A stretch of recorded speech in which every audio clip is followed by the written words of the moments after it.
अस्सलाम वालेकुम, कैसे हैं आप सब? उम्मीद है कि सब खैरियत से होंगे। आज की वीडियो बालों के हवाले से है। ये वीडियो आपके बालों में एक जान डाल देगी। जब बाल बहुत ज़्यादा रूखे हों, बेजान हों, बिल्कुल भी सिल्की और स्मूथ ना हों, डल हों, उनमें ब्रेकेज हो या फिर हेयर फॉल बहुत ज़्यादा हो या फिर आपके बाल बहुत ज़्यादा डैमेज हो रहे हों, तो इस मसले के हल के लिए केराटिन ट्रीटमेंट बहुत ही ज़्यादा बेस्ट है। केराटिन एक प्रोटीन होता है जिससे हमारे बाल बने होते हैं। केराटिन ट्रीटमेंट में प्रोटीन को बालों में इन्फ्यूज़ किया जाता है जिससे बालों की ग्रोथ अच्छी होती है, बाल सिल्की शाइन हो जाते हैं। लेकिन केराटिन ट्रीटमेंट का एक मसला ये है कि ये बहुत महंगा होता है और इसके लिए काफ़ी पैसे दरकार होते हैं। दूसरा, इसे करवाने के बाद बालों की बहुत ही केयर करनी पड़ती है।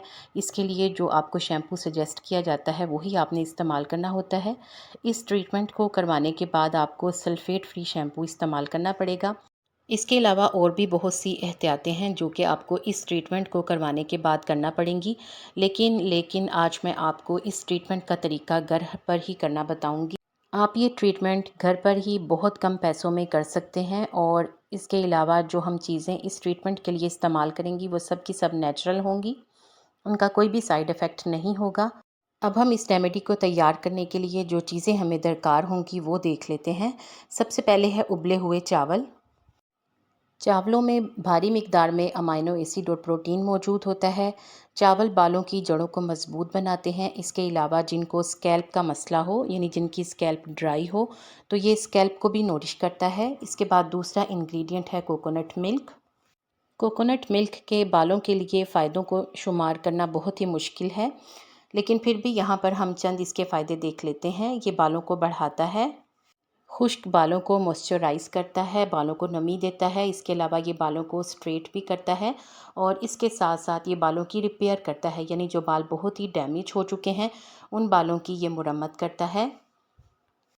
इसके बाद तीसरा इंग्रेडिएंट एलोवेरा जेल है। एलोवेरा जेल के भी बालों के लिए बेशुमार फ़वाइद हैं।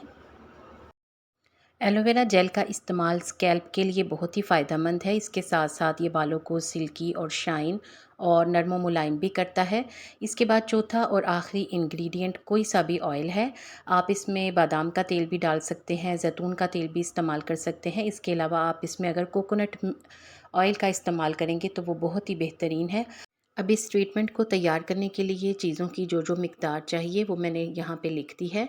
आप इनका स्क्रीनशॉट भी ले सकते हैं।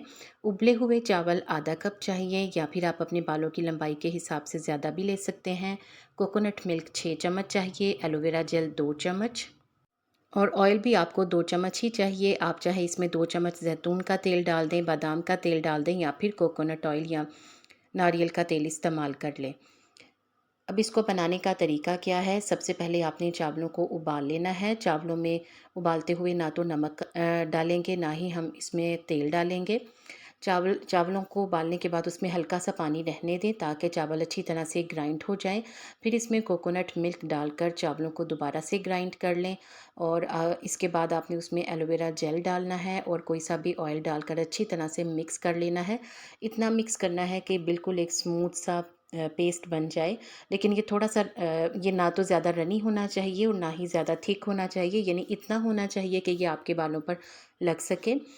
तरीका इस्तेमाल क्या है? सबसे पहले आपने बालों को वॉश कर लेना है, फिर बालों को कंघी कर लें। इसके बाद ये मास्क बालों पर अप्लाई करें और आपने लगाना किस तरह से है, रूट से लेकर टिप्स तक आपने लगाना है, यानी आपने सारे बालों को लगाना है।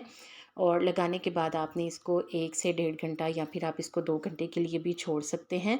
इसके बाद आपने इसको हटा लेना है, यानी इसको वॉश कर लेना है और वॉश करते हुए आपने शैम्पू का इस्तेमाल नहीं करना। बगैर शैम्पू के ही आपने बालों को धोना है। लेकिन अगर आपको लगे कि आपके बाल थोड़े से ऑयली हैं या फिर चिपचिपे से हुए हैं, तो फिर आप बेबी शैम्पू का इस्तेमाल कर सकते हैं। आपने इस ट्रीटमेंट को हफ्ते में 1 मरतबा ज़रूर इस्तेमाल करना है। फिर आप इसके रिज़ल्ट देखें कि आपके बाल कैसे शाइनी, सिल्की, स्मूथ हो जाएंगे इंशाल्लाह ताला। आपको आज की ये टिप्स, ये रेमेडी कैसी लगी है मुझे कमेंट सेक्शन में ज़रूर बताइएगा। वीडियो को लाइक करके दूसरी बहनों को भी, अपनी सहेलियों को भी ज़रूर शेयर कर दें ताकि उनको इससे फ़ायदा पहुँचे। और अगर आपने अभी तक मेरे चैनल को सब्सक्राइब नहीं किया तो जल्दी से सब्सक्राइब कर दें और मेरे भी सब्सक्राइबर बढ़ा दें। साथ ही साथ आप बेल आइकॉन प्रेस करना बिल्कुल ना भूलें ताकि आपको ऐसी टिप्स टाइम पर मिल सकें। आप सबका शुक्रिया।